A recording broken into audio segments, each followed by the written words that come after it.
After showing U.S. support for Ukraine while in Kiev, we are not suggesting we have the answers for you, but we're merely suggesting that we stand ready to stand with you.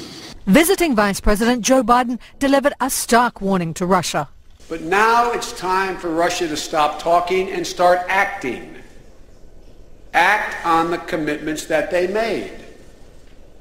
To get pro-Russian separatists to vacate buildings and checkpoints, accept amnesty, and address their grievances politically. We need to see these kinds of concrete steps. We need to see them without delay. But in Ukraine's eastern Donetsk region, pro-Russian militias continue to control government buildings in at least 10 towns. A standoff continues in the city of Donetsk, where pro-Russian demonstrators face down pro-Kiev protesters. The two sides jeered and shouted at each other Tuesday, but no violence was reported. Meanwhile, hundreds of mourners attended the funeral service of 3 pro-Russian men who were killed on an Easter Sunday shootout at a checkpoint near the city of Sloviansk. Russia's foreign ministry is blaming militant Ukrainian nationalists for Sunday's attack, while the Ukrainian security service said it was staged by provocateurs from outside the country. Masked gunmen attended the funeral that hailed the victims as heroes of the separatist drive. Tracy Brown, Associated Press. We're in the middle of Sloviansk here and seeing that a number of armoured personnel carriers, which seemingly used to be Ukrainian military just a few hours ago, according to the insignia we've seen on them and the flag flying over one of them, are now in the hands of pro-Russian militants here. A mixed bunch of pro-Russian militants, because some of them are clearly less disciplined than the others, who are well-organised, well-trained, have quite impressive weaponry in their possession. Those men are controlling those armoured personnel carriers. For the majority of people we've spoken to, it seems that the Ukrainian troops who at one point were driving them, and I think I saw one Ukrainian soldier still driving a tank to move it around at the orders of the pro-Russian militants.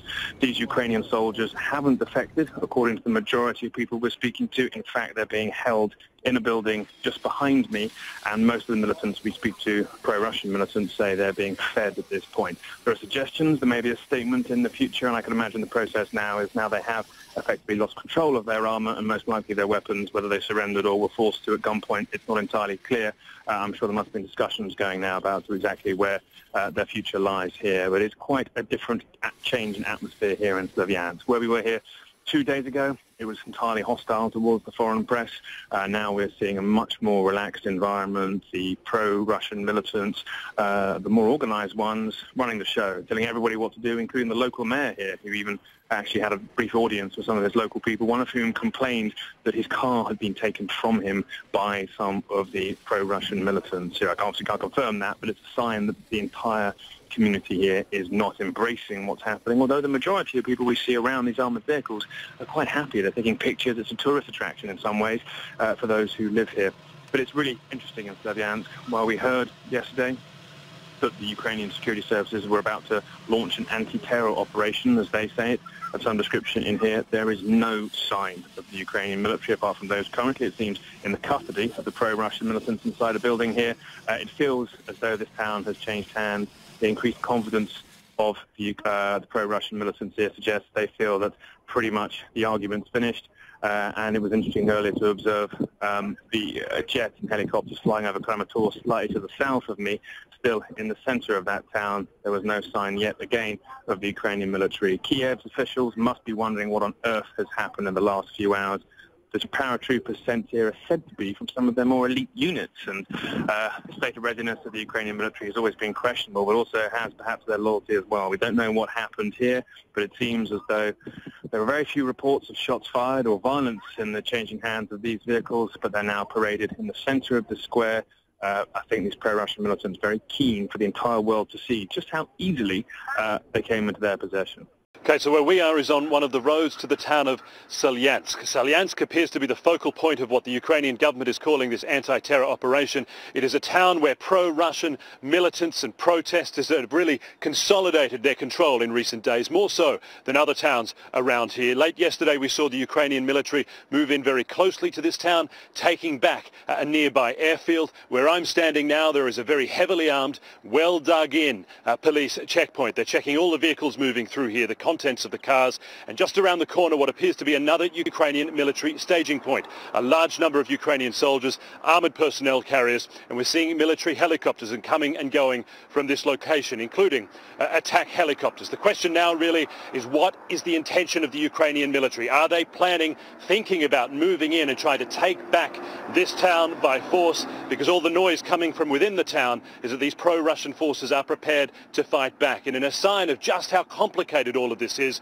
we're now seeing images from within Selyansk which show armoured vehicles advancing forward under a Russian flag. How is this possible? Well, according to Ukrainian media, pro-Russian forces have taken control of these vehicles. According to Russian media, the Ukrainian officers and soldiers who were driving these vehicles have effectively flipped sides over to the pro-Russian side. So all very fast-moving, very murky, very complex, as we wait to see precisely what the next stage will be in this military operation against these pro-Russian forces.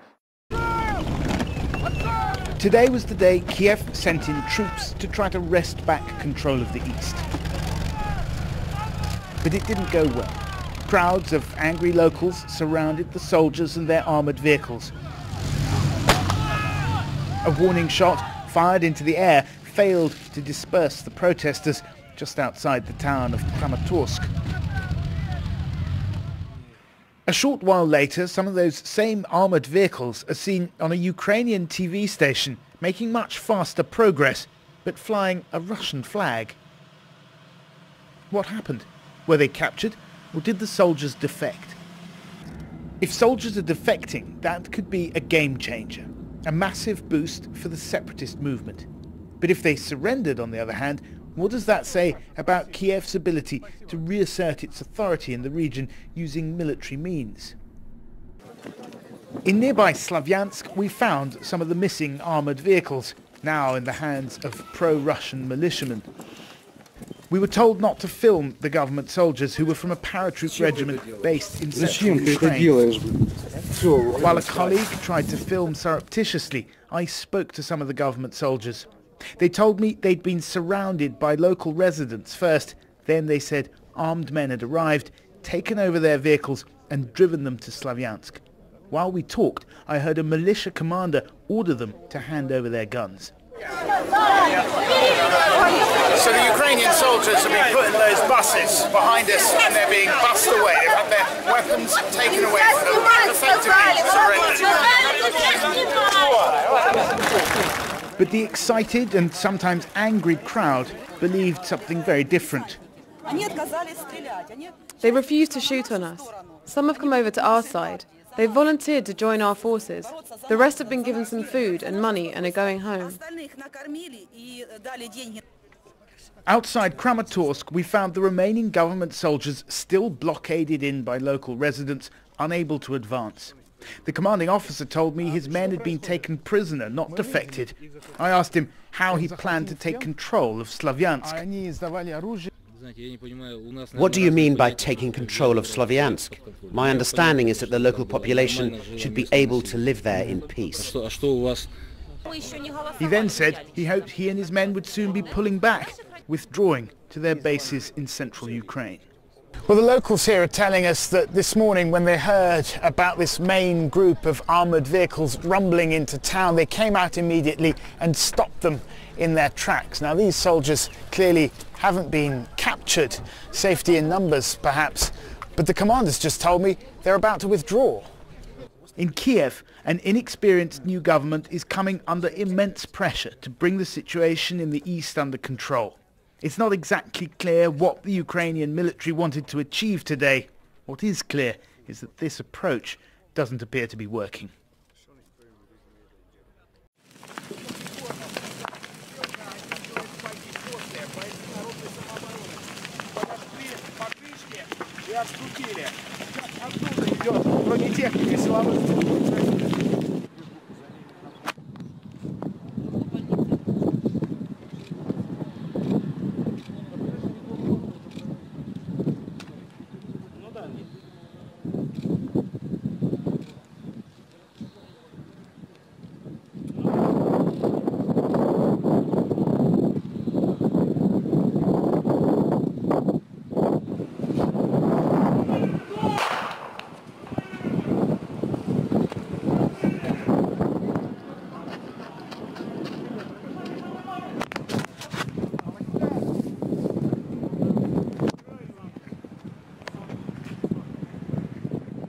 And next here now, a kind of dare, double dare between the U.S. and Russia over the simmering tension in the Ukraine.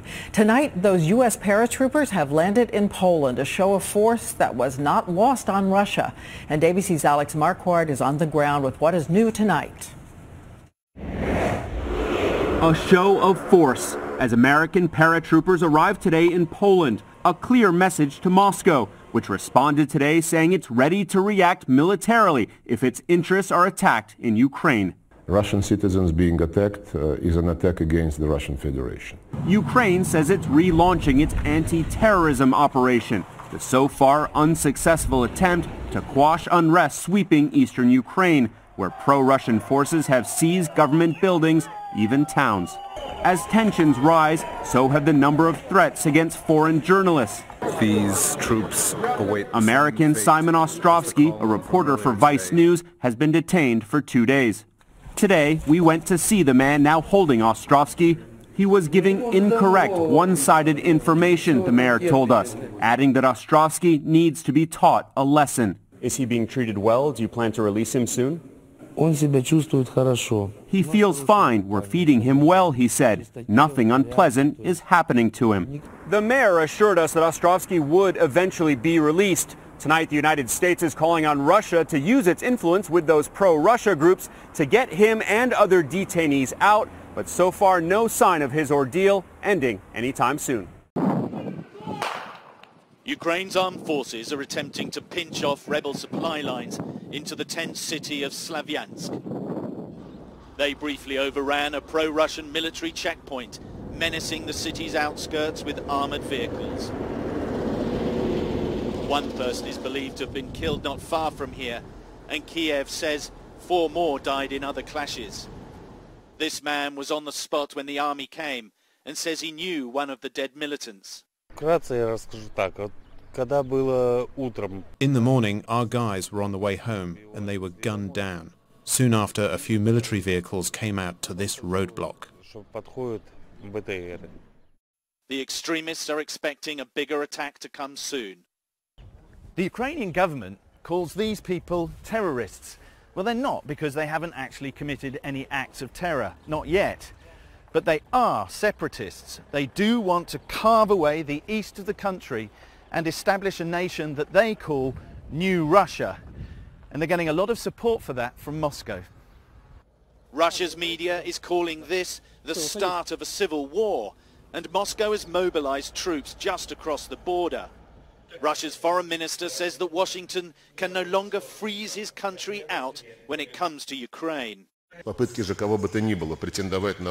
The United States tries to behave like winners in the Cold War and acts like it can ignore Russia in European affairs.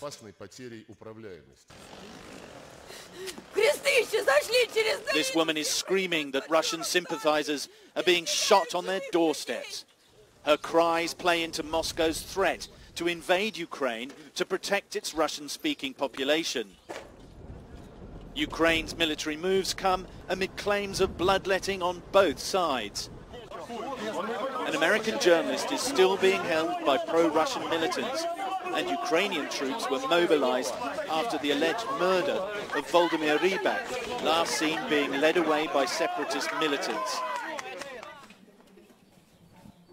The politician's wife and family buried him today. More funerals are sure to follow.